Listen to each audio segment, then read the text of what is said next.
പ്രശ്നമാണ് vitamin D deficiency. അതായത് vitamin D കുറയുന്ന സിറ്റുവേഷൻ. എങ്ങനെയൊക്കെ രോഗലക്ഷണങ്ങളാണ് വൈറ്റമിൻ ഡി കുറയുമ്പോൾ ബോഡി നമ്മളോട് കാണിക്കുക നമുക്ക് നോക്കാം.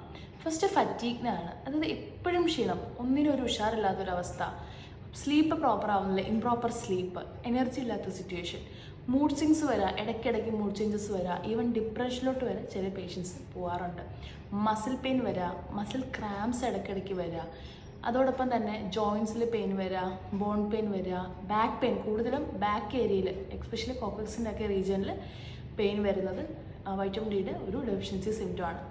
പിന്നെ വരുന്നൊരു പ്രശ്നം ഹെയർ ലോസ് ആണ്, മുടി പൊഴിയുക, ഇനി ഹെയർ തിന്നിങ് വരെ ചില ആൾക്കാരിൽ ഡെഫിഷ്യൻസി ഉള്ളവർക്ക്, വൈറ്റമിൻ ഡി ഡെഫിഷ്യൻസി ഉള്ളവർക്ക് കാണാറുണ്ട്.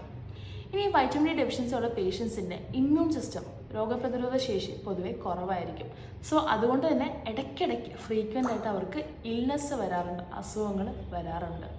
ഇനി എപ്പോഴെങ്കിലും വീഴുകയോ അല്ലെങ്കിൽ ഒന്ന് തട്ടേ മുട്ടയൊക്കെ ചെയ്യുമ്പോൾ പെട്ടെന്ന് തന്നെ എല്ല് പൊടിയുക അല്ലെങ്കിൽ എല്ലിന് ഫ്രാക്ചർ സംഭവിക്കുന്നതും വൈറ്റമിൻ ഡി കുറവായിട്ടുള്ളവർക്ക് ബോൺ സ്ട്രെങ്ത് കുറവാകുന്നതുകൊണ്ട് അത് പെട്ടെന്ന് കൂടുതൽ അവർ പ്രോണായിരിക്കാം.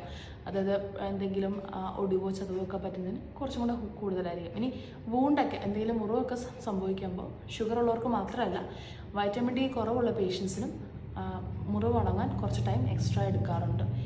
ഹോമിയോപ്പതിയിലും വൈറ്റമിൻ ഡി സപ്ലിമെൻറ്റ്സ് അവൈലബിൾ ആണ്.